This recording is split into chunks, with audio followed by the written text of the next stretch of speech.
Hey guys, it's Sydney from Echosmith. I am here on my tour bus. We just finished a show in Montreal. But thank you guys so much for your questions. We cannot wait to answer them. And thank you to Romeo for having us. All right, Mackenzie from Dedham. What band or artist do you guys want to tour with in the future? I know I would love to tour with, for example, Coldplay. I think Coldplay is a good one. Or The Killers. Or both. Lana from Colorado Springs. Which music artists have the most impact on your life? I would say that Coldplay is a big one because they were our first concert, actually. All of our first concerts. So that's obviously a big step.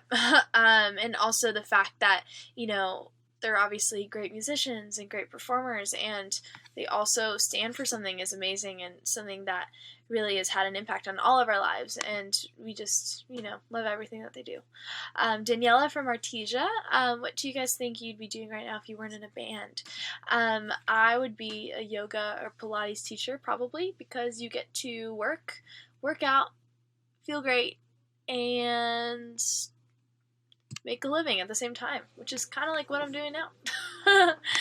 All right, Taylor from Montreal. Where in the world would all of you like to go and speak their language? I would love to go to France and be able to speak fluent French because I took that in high school, but I don't remember a lot of it. So I would love to be actually good at it. I just think it sounds so beautiful. So I would choose France. Sarah from Keller. What's your favorite song off your debut album? A favorite right now, at least, is Tell Her You Love Her. That song, just kind of means a lot to this whole band for different reasons. And, I don't know, it's just a love song. And I think that everyone can relate to a love song, no matter who you are, no matter what stage of life you're in, because, love can be a lot of things. It can be your significant other, it can be your family, it can be your friends, it can be, anybody, really. We see it as something that's so important. And it's really beautiful to get to perform that every night and to see how people respond to it and how they relate to it. And, there's people hugging, there's friends, telling each other why they, appreciate each other. And then there's also the couple making out. It's always a good time with that song. Alyssa from Orlando. What are some of your favorite songs on the radio at the moment? Top 3. Number 1, Thinking Out Loud by Ed Sheeran. Number 2, Uptown Funk, Bruno Mars, Mark Ronson. Number 3, I Don't Mind by Usher. Who's a master of pranks in the group? Jamal from Toronto. Hello, I'm in your country right now. I'd say that Jamie is probably the biggest prankster, I guess, considering he's the one who has the guts to do it. And he's the oldest, so naturally, that's his role. Candace from Long Beach. If each of you could be an animal, what would you be? If I was an animal, I'd probably be a lion, because I think it'd be cool to be able to run at full capacity on 4 legs. I think that's pretty cool. And I don't know, I think lions are just so cute. But I'd want to be a lion cub because I'd want to be a baby animal because they're a lot cuter. Brittany from Jacksonville. What are your favorite foods? Shrimp tacos and sushi. That's it. Sydney from Fresno. Hi, Sydney. My name's Sydney. What are your top 3 cities to perform in? Number 1 is probably LA because we live there. So we're a little biased and the weather's always nice and we get to see friends. So it's kind of a little bit of everything that you'd want as a band. Or at least as Echosmith. And number 2, probably New York. Always a great crowd. Always fun. Always, really exciting every time. And we always have an amazing show there. So New York's number 2. And number 3, I would say London. We actually only have played there once, but the one show that we did have was amazing because we got to see, so many different kinds of people who came from so many different kinds of places. There's people from France and Germany and Holland and, Ireland and all these different places who came to London to see us play and traveled, far distances to just see us play an hour of songs. So we definitely appreciated that, and that felt really special. Plus, they sing cool kids a lot cooler than us because they have awesome accents. Kelly from Portland, what is the significance of the song Tell Her You Love Her? What does it mean to each of you guys? I actually just talked about that. But, you know, for me, that song means a lot. And I even say that every show. I'm like, this song means a lot to me, and I mean it. And, you know, we wrote this song a few years ago, but I feel like I relate to it even more so now, as I'm getting older, and, you know, the 14-year-old version of me didn't really know love the same way that I do now. So, yeah. Andrea from Valencia, has anything really strange happened to you at a concert? I don't know about the word strange, but consistently I'm getting hurt on stage. It's either Noah accidentally hitting me in the head with his bass, or Jamie hitting me, or me hitting my hand on something like really hard but acting like nothing happened, or me hitting my face on the mic. That happens almost every show. And it's hard to hide pain on your face because it's so right here. So that is something that happens at basically every concert, but makes it fun. Owen from Lynchburg, what is the hardest part of touring for each of you? I think the hardest part is generally the lack of sleep and staying healthy on the road, because it's, you know, hard to find time to work out or to eat healthy or to, I don't know, be healthy in general, and to not get sick. That is a challenge that I'm trying to beat right now. Pietra from Brazil, what is your best memory of childhood? Childhood is, you know, really fun for us because there was music everywhere and there was art everywhere, so it was, you know, very creative. So I mean, the fact that we even got to have that was awesome, and, you know, one of our best memories, because we got to try so many different kinds of things, and, you know, our parents were the ones that would be happy to sign us up for whatever we wanted to try. You know, I did soccer for 10 years and dance for like 5 years, but I came back to music because obviously I wasn't the best at either of those. So, you know, it was really nice to have that kind of experimenting factor in our childhood, but especially with music, that was really helpful. And, you know, not every 7-year-old gets to record demos for fun. Justin from Seattle, if each of you guys could choose any city in the world that could best represent each of your personalities, what would they be? That's a good question. I think I'd pick like somewhere in California, and this is such a good question. It's so hard to think. I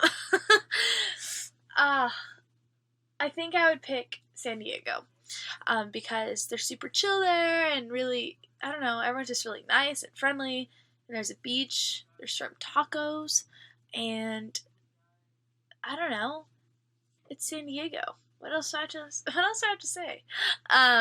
Okay, Hank from Hayward, what is your favorite song to cover as a band? We've been singing Uptown Funk at basically every show just for fun, like 30 seconds of it, which has been very fun, and everybody there loves that song. Everybody everywhere loves that song, so it's a very fun song to cover. Who does the most songwriting out of the band? Well, what's cool about what we do is that all 4 of us write every song, so all of us do the most songwriting, because we kind of just split everything up between the 4 of us, and, you know, just sort of have fun with it and let everyone just kind of switch roles and do whatever, because we all play a little bit of everything. So it's nice that I'm not the one that has to write every single lyric, because sometimes I don't have an idea.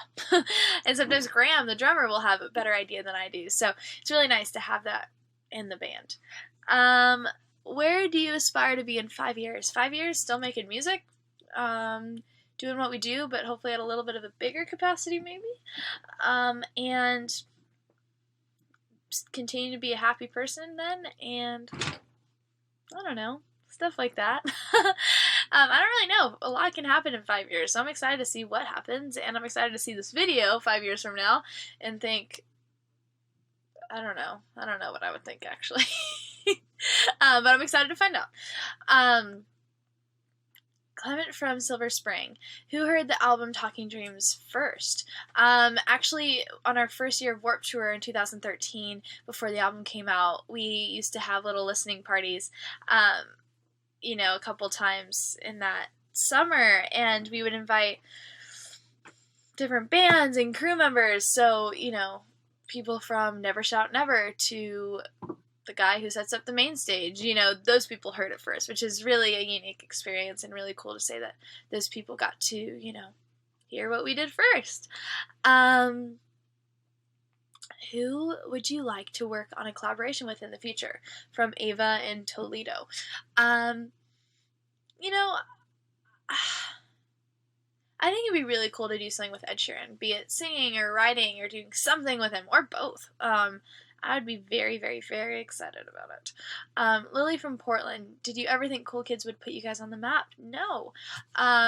Good question, because, that song was written just because we were being honest with how we felt about, that whole desire and longing to fit in, and that longing and that comparing yourself to other people. And, it's something that we were just wanting to write about, and it was kind of a harder song to write. It took like a month of going back and forth with the lyrics and trying to get it perfect, and we kept editing it, and it almost didn't even make the record. We were just so like, oh my gosh, when is this going to be right? And I mean, I'm glad we finished it, obviously, thank goodness. But that song, I think, just works because we were so honest with it, and who doesn't want to hear the message of someone telling you that it's okay and you should be accepting yourself and being okay with who you are and who you aren't. And I mean, what better news is that, what else would you want to hear? So yeah, I didn't know that it would work so well, but I'm so happy it did, and I'm so happy that message gets to be spread across the world with our music. Neva from Grantsville, if you weren't in a band, what do you think you would have been doing right now career-wise? I already answered this kind of, saying that I would be a yoga and Pilates teacher, but since somebody asked again, I'll give another answer, another option if something crazy happens, like I can't sing, and then if I go for yoga and Pilates, like my body can't move anymore. So say all those things happen, which I really hope they don't. Then third, plan C is, maybe I'll like own a knitting club or something and knit with like old ladies and stuff. And yeah, that sounds really exciting. I can't think of what else I would do. Okay, next question. Cassie from Starkville, what made you not give up during the struggles of getting noticed as a band? We've been a band for 7 years, so of course there were plenty of moments where we were like, man, should we keep doing this? Why isn't this working yet? Why hasn't it happened yet? Why aren't people really noticing it? And I think that's a natural tendency to ask that to yourself and to each other as a band. But, it's a lot of just reminding ourselves and each other that, if we really loved it, we needed to keep doing it and to continue to work hard and see what happened and give our best. Because we're so young, too, that it's not like we wasted 7 years of our lives and now we're like 40 years old or 50 years old, So, I mean, I was only 9, so what time is there to waste, really, at that age? So, for us, we kind of just have been, still, reminding ourselves that this is exactly what we love, and I'm so happy we get to now do it with, somebody noticing, and it working in some form. Natalia, from Madrid. If you had to wear only one pair of shoes for the rest of your lives, what would it be? I actually just took them off, but I will grab them because I wear them literally every day. They're kind of messed up, and I had to use Sharpie on them. You can still see white on there, but I had to use Sharpie on them yesterday because we were playing Late Night with Seth Meyers, and I had to make them look semi-nice, so I Sharpied them to make them look a little better. They're kind of breaking, but they're these leather black booties from Nasty Gal and Shoe Cult, and I wear them literally every day, so I'm already doing what Natalia said.